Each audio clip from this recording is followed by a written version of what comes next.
Flow Theory by Mihály Csíkszentmihályi. I want to talk about, this is Shannon Kringen, and I want to talk about flow theory. And I'm going to let you listen to what Mihály Csíkszentmihályi says about flow theory. And I myself am an artist, and when I'm in my flow state, I create art. And I wanted to say that his theory actually reminds me of what Joseph Campbell said about following your bliss and being in a river. Like when you follow your bliss, you get into a current that carries you, and it's beyond just your individual self. And the flow theory reminds me again of what some of the things Joseph Campbell said about following your bliss, and how doors will open for you if you follow your bliss that would not open otherwise. And if you go against the river, life's a lot harder. But if you go with the flow and use your talent, then you're happier and healthier, and things in your life work better and in harmony and balance.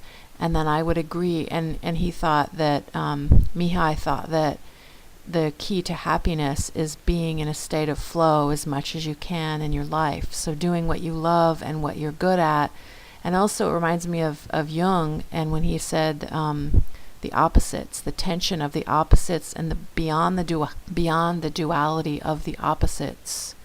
So beyond the duality of something that's really hard and challenging versus something you're really good at that's really easy for you, there is a balance between the tension of those two opposites. And Jung talked about that, and Joseph Campbell talked about following your bliss. And I will also say that Grandin, she's the autistic woman that has a PhD. She's an amazing person. Look her up, Grandin. They did a film about her life starring Claire Danes, and Grandin talks about how to help autistic people, but I think that this would also apply to how to help everyone, is to focus on what your natural talents are and build those up, as opposed to trying to make yourself be a well-rounded person and try to get rid of what your faults are. It's better to focus on what you're already talented at and build that up as a way of counteracting all of the deficits that you have. So again, Mihaly, Joseph Campbell, Carl Jung, and Grandin, and me, Shannon Kringen, the artist, I think it all connects. That's how I connect the dots. Flow is a state of mind or a state of experience that we feel when we are totally involved in what we are doing.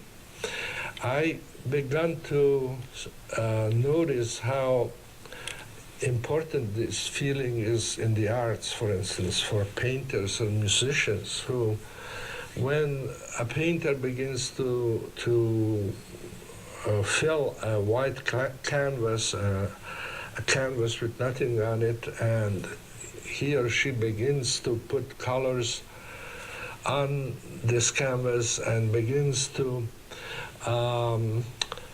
develop a shape, develop a painting that will be important to them and to the public.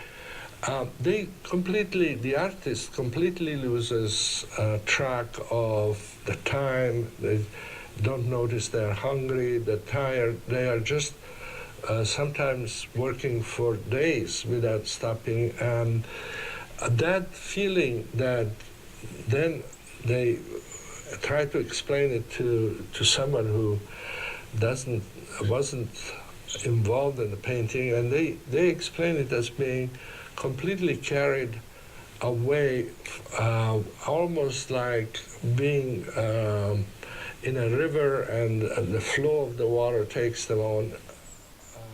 The state of mind has the same characteristics. Everybody describes it as being very focused, very clear goals, immediate feedback to the action, and balance of challenges and skills. So this is the experience of flow as they describe it in art, in sports, in music, and every time a person is really involved in what they're doing. For instance, one of the most successful examples is a Swedish company called Green Cargo which has been losing money for 125 years, and every year losing money. Partly, the only way they could afford that was that they were a government company of transportation, which were state-owned.